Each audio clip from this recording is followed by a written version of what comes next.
नमो नमः। याज्ञवल्क्य स्मृति के दाय भाग प्रकरण का तीसरा श्लोक का पूर्वार्ध और उत्तरार्ध क्रमशः आपके समक्ष प्रस्तुत किया जा रहा है।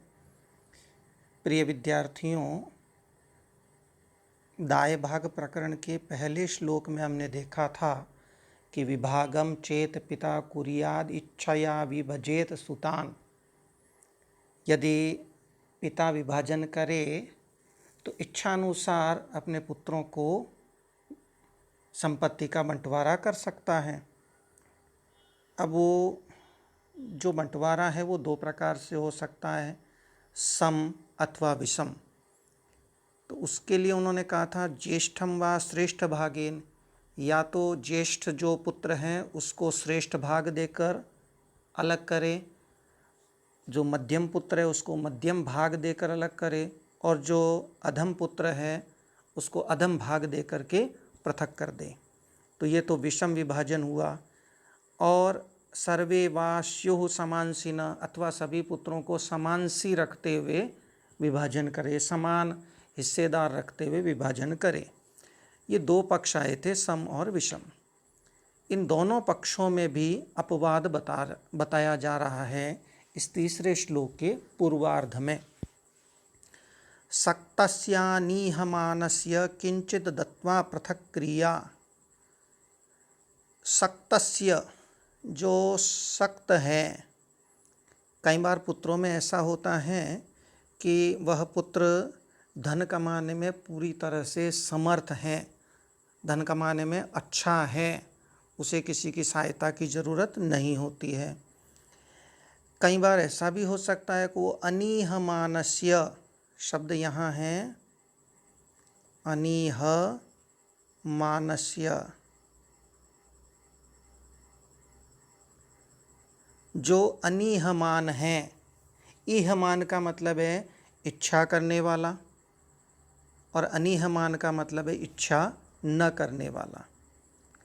तो जो पिता के द्रव्य की इच्छा रखने वाला नहीं है, एक तो समर्थ है और पिता के धन की इच्छा रखने वाला नहीं है, उसको किंचित दत्वा पृथक क्रिया, किंचित दत्वा कुछ देख करके, पृथक क्रिया पृथक कर देना चाहिए।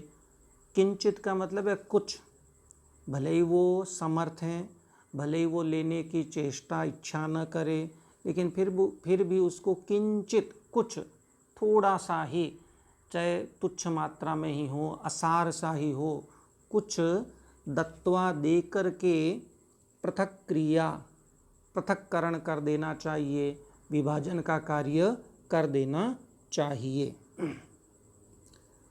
इसका कारण है कि उस पुत्र में तो धन को लेने की इच्छा नहीं है, पर जिसको इच्छा नहीं है उसके पुत्रों में तो हिस्सा लेने की इच्छा हो सकती है, जिससे आगे चल कर के विवाद उत्पन्न भी हो सकता है।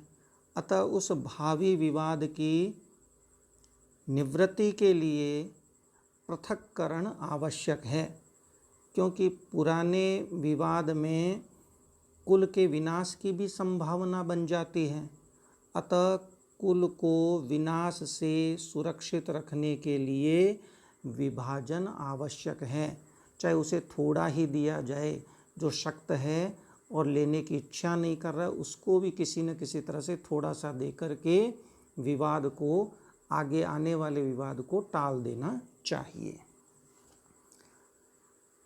अब इस श्लोक का उत्तरार्ध देखते हैं। पहले ये कहा गया था ज्येष्ठम व श्रेष्ठ भागेन, यानी ज्येष्ठ पुत्र को श्रेष्ठ भाग, मध्यम पुत्र को मध्यम भाग और अधम पुत्र को अधम भाग दे करके विभाजन करे। अब यह विभाजन जो है वो विषम है, लेकिन यह यदि विभाजन, विषम विभाजन पिता अपनी इच्छानुसार तो कर रहा है, लेकिन शास्त्रोक्त विधि के अनुसार कर रहा है। शास्त्रों में जो विधि बताई गई है उसके अनुसार किया गया है, तो वह धर्म्य माना गया है, मनु आदि के द्वारा उसे स्वीकृत किया गया है। न्यूनाधिक विभक्तानाम धर्म्यः पितृकृत स्मृत। न्यूनाधिक विभक्तानाम, न्यून या अधिक, कम या ज़्यादा, विभक्तानाम विभक्त किए गए, बंटवारा किए गए पुत्रों में पितृकृत पिता के द्वारा किया गया, धर्म्यः धर्मशास्त्र में बताई गई विधि के अनुसार, पितृकृत पिता के द्वारा किया गया विभाग जो है वो स्मृत है, स्वीकृत है, मनु आदि के द्वारा उसे स्वीकार किया गया है, वह अधर्म नहीं माना जाएगा।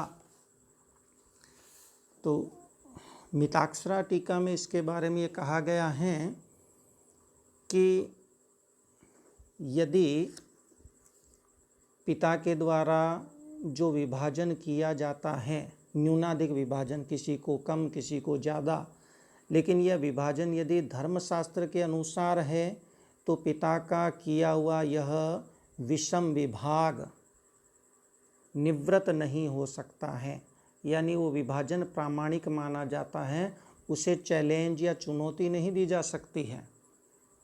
हाँ, यदि विभाजन में धर्मशास्त्र के नियमों का पालन नहीं किया गया है तो पिता के द्वारा किया गया वो विभाजन निवृत्त हो सकता है, वो प्रामाणिक नहीं माना जाता है, उसे न्यायालय में चुनौती दी जा सकती है।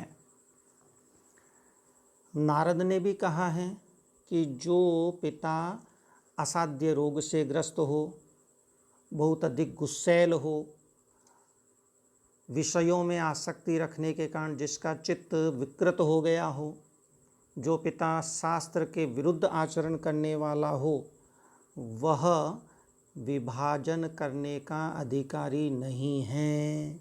यदि वो विषम विभाजन करता है तो वह शास्त्रोक्त नहीं माना जाता है, उसे प्रामाणिक नहीं माना जाता है। अस्तु, नमो नमः, पुनर्मिलामः।